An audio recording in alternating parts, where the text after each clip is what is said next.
First जो हम storage class discuss करेंगे that is storage class when the variables having the corresponding property as automatic. So automatic variables में जो keyword use होता है that is actually AUTO, ये keyword use होता है। जो इस वेरिएबल्स का स्कोप है that is local to the function और block inside which they are defined.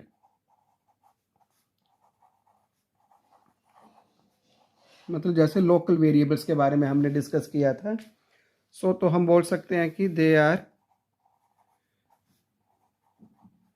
Also called local variables. लेकिन अगर हम किसी वेरिएबल्स की अगर स्टोरेज क्लास एक्सप्लिसिटली नहीं लिखते तो जो इसकी बाय डिफ़ॉल्ट स्टोरेज क्लास है किसी भी लोकल वेरिएबल की वो ऑटो ही होती है। सो ये इसका स्कोप है। उसके बाद सेकंड चीज़ है कि इसकी जो इनिशियल वैल्यू है, डिफ़ॉल्ट इनिशियल वैल्यू, अगर आपने इसमें कोई पहले से वैल्यू नहीं दी है तो जो इसकी इनिशियल वैल्यू है that is any random value. तो जो रैंडम वैल्यू है दैट कैन बी अनडिफाइंड, कुछ भी अनडिटरमाइंड, तो हम इसको बोल सकते हैं कि जो गार्बेज वैल्यू ले सकते हैं। इसलिए हम जब भी कोई वेरिएबल को डिक्लेयर करते हैं और आगे यूज़ करना हो तो हम स्टार्टिंग में उसकी वैल्यू को ज़ीरो कर देते हैं ताकि उसमें कोई गार्बेज वैल्यू ना आए। सो लाइफ टाइम जो अगला एट्रीब्यूट बताया, क्योंकि ये लोकल वेरिएबल के लिए है तो हमने आपको बता दिया कि जिस भी फंक्शन या ब्लॉक में इसको डिफाइन किया जाता है ये वहीं तक ही इसकी लाइफ टाइम है। जब वो उस फंक्शन से बाहर आ जाता है तो जो इसको मेमोरी एलोकेट ही है वो उसको डी एलोकेट हो जाती है। तो इसका लाइफ टाइम क्या हुआ, till the end of the function और block where the variable is defined, where the variable is defined। जब वो ब्लॉक से बाहर आ जाएगा तो मेमोरी जो है इसकी वो डीएलोकेट हो जाएगी। देन प्लेस ऑफ स्टोरेज, ये कहाँ पे स्टोर होता है, प्लेस ऑफ स्टोरेज, तो ये जो बाय डिफ़ॉल्ट है ये मेन मेमोरी में स्टोरेज होती है। मेन मेमोरी मतलब हमारे रैम के अंदर ये वेरिएबल है जो वो स्टोर होता है। ठीक है, तो हम बोल सकते हैं कि a variable finally declared inside a function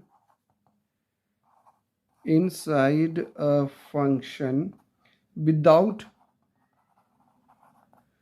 any storage class, without any storage class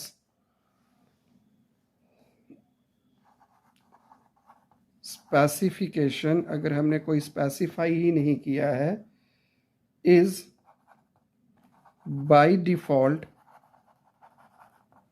क्या है, an automatic। अगर मैंने अभी आपको बताया कि अगर हमने स्पेसिफाई नहीं किया हुआ है तो ऑब्वियसली जो बाय डिफ़ॉल्ट कोई भी वेरिएबल है अगर उसके साथ आपने कोई स्टोरेज क्लास को नहीं स्पेसिफाई किया है तो बाय डिफ़ॉल्ट जो है वो उसका जो स्टोरेज क्लास होगी वो कौन सी क्लास होगी, इसकी ऑटोमेटिक। सो नेक्स्ट हम करते हैं इसकी एक छोटी सी example. For example main function है मानो हमारे पास और हमने वेरिएबल लिखा इंट एक्स, तो इसके साथ हमने जो इसकी स्टोरेज क्लास एसोसिएट है वो यहाँ पे स्पेसिफाई नहीं की। तो अगर हम ऐसा लिख लें या हम लिख लें ऐसा ऑटो इंट एक्स, कुछ भी लिख लें इन दोनों में से, they both are same thing. तो बाय डिफ़ॉल्ट जो है वो किसी भी वेरिएबल की जो स्टोरेज क्लास है that is actually the automatic. इसमें एक चीज़ जो नोट करने वाली है वो ये कि जो ये क्लास है storage class automatic, it can only B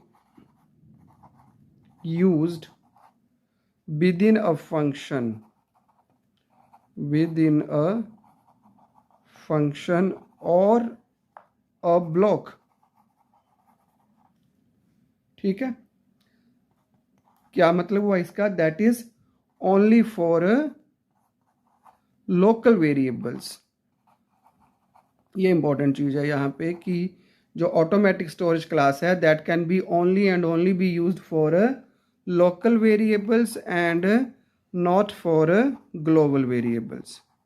global variables की जो है वो स्टोरेज क्लास स्पेसिफिकेशन जो है वो ऑटोमेटिक नहीं हो सकती, क्योंकि उसका जो लाइफ टाइम पीरियड होता है वो कंप्लीट फुल प्रोग्राम होता है and not for global variables. अगर आप किसी ग्लोबल वेरिएबल को, फॉर एग्जांपल अगर मैं ये लिखूं ऑटो इंट एक्स, मतलब मैंने क्या लिया, ये एक ग्लोबल वेरिएबल ले लिया मैंने। और अगर मैंने ऐसे लिखा तो जो कंपाइलर है इस केस में compiler throw an error,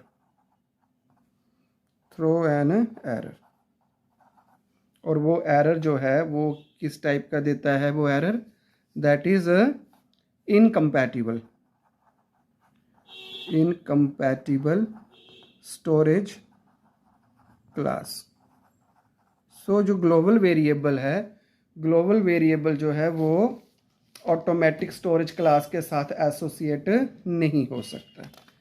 next जो हमारे पास स्टोरेज क्लास है that is actually the second हम करें, दैट इज एक्सटर्नल, या हम उसको बोल सकते हैं ग्लोबल। ये ग्लोबल वेरिएबल्स के लिए हमेशा कौन सी स्टोरेज क्लास स्पेसिफिकेशन है? एक्सटर्नल। तो यहाँ पे जो कीवर्ड यूज होता है, keyword used is extern, EXTERN, ये इसके लिए कीवर्ड यूज होता है। जो इसका स्कोप है, क्योंकि ये ग्लोबल वेरिएबल है, तो जो इसका स्कोप है वो क्या है? इसका ग्लोबल। ग्लोबल का मतलब एवरीवेयर इन द प्रोग्राम, इसको प्रोग्राम में कहीं पे भी किसी भी जगह पे यूज किया जा सकता है। So they are available everywhere in the program. और जो इसकी डिफ़ॉल्ट इनिशियल वैल्यू है, जैसे कि हमने बताया था कि जो ऑटोमेटिक के लिए क्या है? गार्बेज वैल्यू है। इसकी जो डिफ़ॉल्ट वैल्यू है दैट इज़ 0। अगर आप इसको कोई इनिशियलाइज नहीं करते तो ऑटोमेटिकली जो इसकी जो इनिशियल वैल्यू है वो क्या आ जाएगी? 0 आ जाएगी। अब क्योंकि ये एक ग्लोबल वेरिएबल है, सो इसकी जो लाइफ टाइम क्या है? Till the program does not finish its execution. पूरा प्रोग्राम जो है तब कि अपनी एग्जीक्यूशन को कंप्लीट नहीं कर सकता। और जो इसकी लोकेशन है, कहाँ पे जाके स्टोर होता है ये? That is also in main memory, like automatic जो स्टोरेज क्लास है। ये भी रैम के अंदर ही स्टोर होता है। लेकिन इसमें एक मेन चीज़ जो ये है कि जो वैल्यू है ग्लोबल वेरिएबल की, the value of the global variable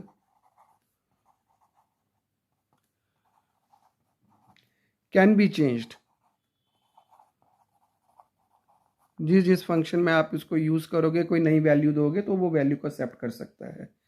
so can be changed by any function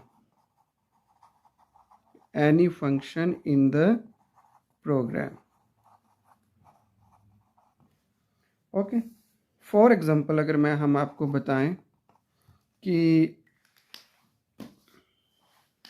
अगर हमने कोई वेरिएबल ले लिया इंट एक्स और ये हमने मेन लिया, तो ये ग्लोबल वेरिएबल हो गया हमारे पास एक एक्सटर्नल। यहाँ पे मान लो हमने जो x था उसकी मैंने सपोज वैल्यू दे दी 10, और फिर मैंने मान लो कि उसकी वैल्यू को प्रिंट करवा दिया, print F x is equal to %d comma x। फिर हमने क्या किया, हमने कोई फंक्शन को बनाया और उस फंक्शन को मान लो मैंने कॉल किया, और मान लो उसी फंक्शन को मैंने दोबारा भी कॉल किया, एक और फंक्शन ले लिया मैंने, उसको भी मैंने कॉल किया और यहाँ पे बंद कर दिया। तो अब ये जो फंक्शन है, इस फंक्शन को जब मैंने डिफाइन किया तो मान लो कि यहाँ पे मैंने इसकी वैल्यू दे दी, अब x की वैल्यू दे दी 20, और फिर मैंने इस 20 को भी प्रिंट करवा दिया, print F x is equal to %d comma x। तो इसका मतलब ये लास्ट लाइन जो है, the value of the global variable can be changed. तो इसकी मेन में हमने इसकी वैल्यू कितनी दी थी 10, लेकिन इस फंक्शन पे जाके हमने उस वैल्यू को चेंज कर दिया। अब मान लो कि ये वाला फंक्शन फिर मैंने कॉल किया जहाँ पे, तो यहाँ पे जो मैंने फंक्शन है वो मैंने डिफाइन किया, लेकिन यहाँ पे सपोज कोई मैंने वैल्यू नहीं दी, सिंपल ही मैंने वैल्यू को प्रिंट करवा दिया, print F x is equal to %d comma x। तो ये हमारे पास 3 सिनेरियोज हैं। तो हम इसकी अगर आउटपुट देखें तो देखें ये हमारे पास ग्लोबल वेरिएबल है, यहाँ पे हमने x की वैल्यू दी 10 और 10 प्रिंट करवा दी। तो यहाँ पे जो वैल्यू प्रिंट होगी आउटपुट, तो यहाँ पे आउटपुट क्या आएगी 10। फिर हमने फंक्शन को कॉल किया, तो ये वाला फंक्शन कॉल हुआ, यहाँ पे हमने x की वैल्यू को क्या दे दिया, अब 20। तो पुरानी वैल्यू इसकी जो थी वो ओवरराइट हो गई, और फिर मैंने x को जब प्रिंट करवाया तो अब ये 10 नहीं प्रिंट करवाएगा, अब ये क्या प्रिंट करवाएगा 20। फिर मैंने फंक्शन 1 को कॉल किया, तो ये वाला फंक्शन आया, यहाँ पे भी मैंने x की कोई वैल्यू नहीं दी है, तो उस केस में क्या होगा, फिर उस केस में जो इसकी ये पुरानी वैल्यू है 20, वो जो 20 है वो प्रिंट होके आ जाएगी। So this is the about external और ग्लोबल वेरिएबल्स। अब नेक्स्ट जो 2 है हमारे पास स्टैटिक एंड रजिस्टर्स, वो हम नेक्स्ट लेक्चर्स में करेंगे। Thanks for watching.